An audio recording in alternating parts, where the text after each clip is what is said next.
Hello semester 2 students. तो इस paper का नेक्स्ट टॉपिक है हमारे पास awareness about the causes and prevention of environment which means पर्यावरण प्रदूषणों के कारणों तथा उसके रोकथाम के प्रति जागरूकता।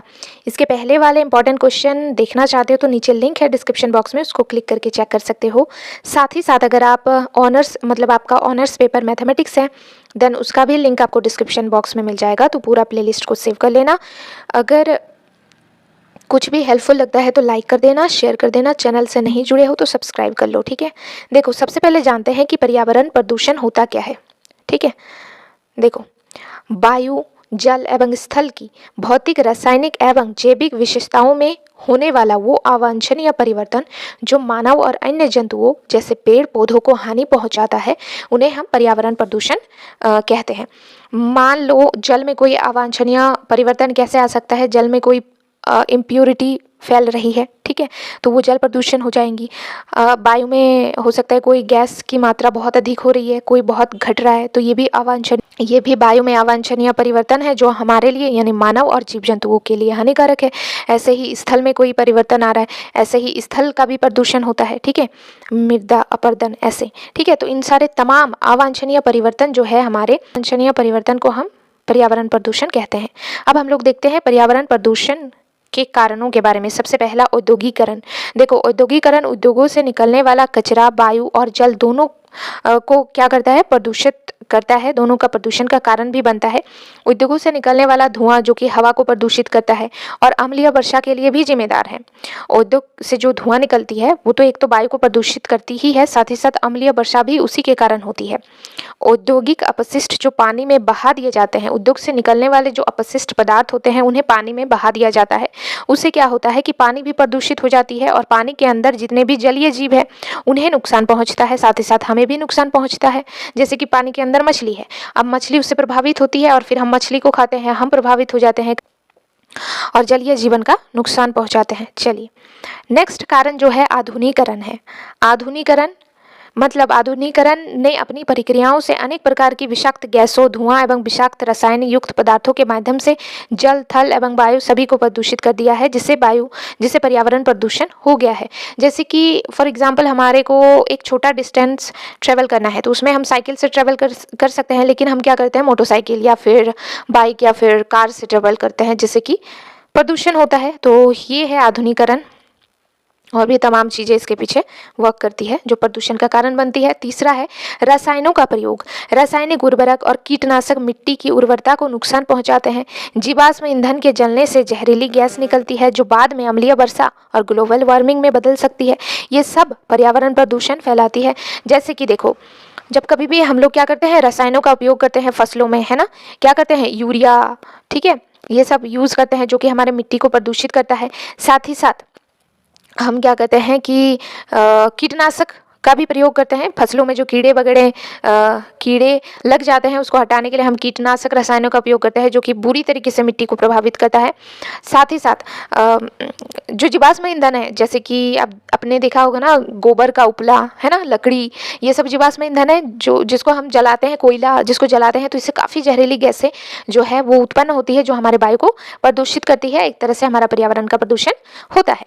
चौथा कारण क्या है, प्राकृतिक कारणों से भी पर्यावरण कई बार प्रदूषित हो जाती है। कभी कभी प्राकृतिक आपदाओं जैसे कि भूस्खलन, बाढ़, ज्वालामुखी आदि को प्रदूषण पैदा करने के लिए जिम्मेदार ठहराया जा सकता है।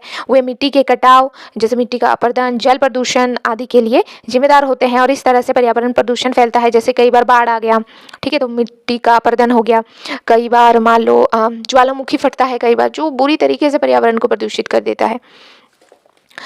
पांचवा जो हमारे पास रीजन है वो है वृक्षों की अंधाधुंध कटाई और जनसंख्या वृद्धि भी पर्यावरण प्रदूषण का एक मुख्य कारण है, ठीक है। इसके रोकथाम के उपाय कौन कौन से हैं, आइए जानते हैं। पहला, वृक्षारोपण। अधिक से अधिक पौधे लगाएं और वनों की रक्षा करें। दूसरा, सार्वजनिक परिवहन। निजी वाहनों के बजाय बस, साइकिल या पैदल चलने को प्राथमिकता दें। तीसरा, कचरा प्रबंधन। कचरे को अलग करके पुनर्चक्रण करना चाहिए, ना कि इधर उधर फेंक देना चाहिए। स्वच्छ ऊर्जा, सौर या पवन ऊर्जा और एलपीजी जैसे धुआं रहित ईंधनों का उपयोग बढ़ाएं। नेक्स्ट देखो, रोकथाम के प्रति हम पब्लिक में जागरूकता कैसे पैदा कर सकते हैं?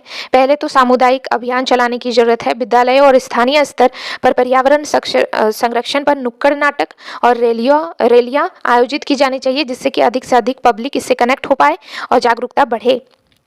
नेक्स्ट, प्लास्टिक का त्याग करना चाहिए। हमें कपड़े या जूट के थैलों का उपयोग करना चाहिए और सरकारी नियम का पालन करना चाहिए, जैसे कि पर्यावरण संरक्षण अधिनियम है, जैसे कड़े कानून का पालन करना चाहिए, वृक्षों को नहीं काटना चाहिए, ठीक है। साथ ही साथ प्लास्टिक का उपयोग नहीं करना है। तो इन सारे जो नियमों को ये सारे जो नियम है इसका पालन करना चाहिए। लेकिन गाइज मैं सच बताऊँ, कोई पालन बहुत ही कम लोग करता है। अगर 100% में बात करूँ तो 80% लोग ध्यान ही नहीं देते हैं। उनको कोई फ़र्क नहीं पड़ता है कि क्या हो क्या नहीं हो। वो अपने ही मतलब मौज मस्ती में मस्त है। उनको कोई फ़र्क नहीं पड़ता कि दुनिया में क्या हो रहा है क्या नहीं हो रहा है। लेकिन एज अ यंगस्टर मैं आपसे यही कहूँगी कि प्लीज़ आप स्टैंड ले, ठीक है। आप लेंगे तो आपको देखकर और भी लोग लेंगे। एटलीस्ट आप लेंगे तो 50 लोग विरोध करेंगे तो उसमें से 10 लोग तो फिर से स्टैंड ले पाएंगे। अगर आप ही नहीं लोगे तो फिर तो फिनिश वहीं की वहीं फिनिश। तो समझ पा रहे हो तो प्लीज़ चीज़ों को समझो और अच्छा काम करो। अच्छा काम का ट्रस्ट मी अच्छा काम का फल आपको ज़रूर मिलता है। इस जन्म में ना मिले अगले जन्म में भी मिलता ही मिलता है। क्योंकि जैसे कि मैं आपको एग्जांपल देना चाहूँगी, बायोलॉजी में जेनेटिक्स का फादर कहा जाता है मेंडल को, ठीक है।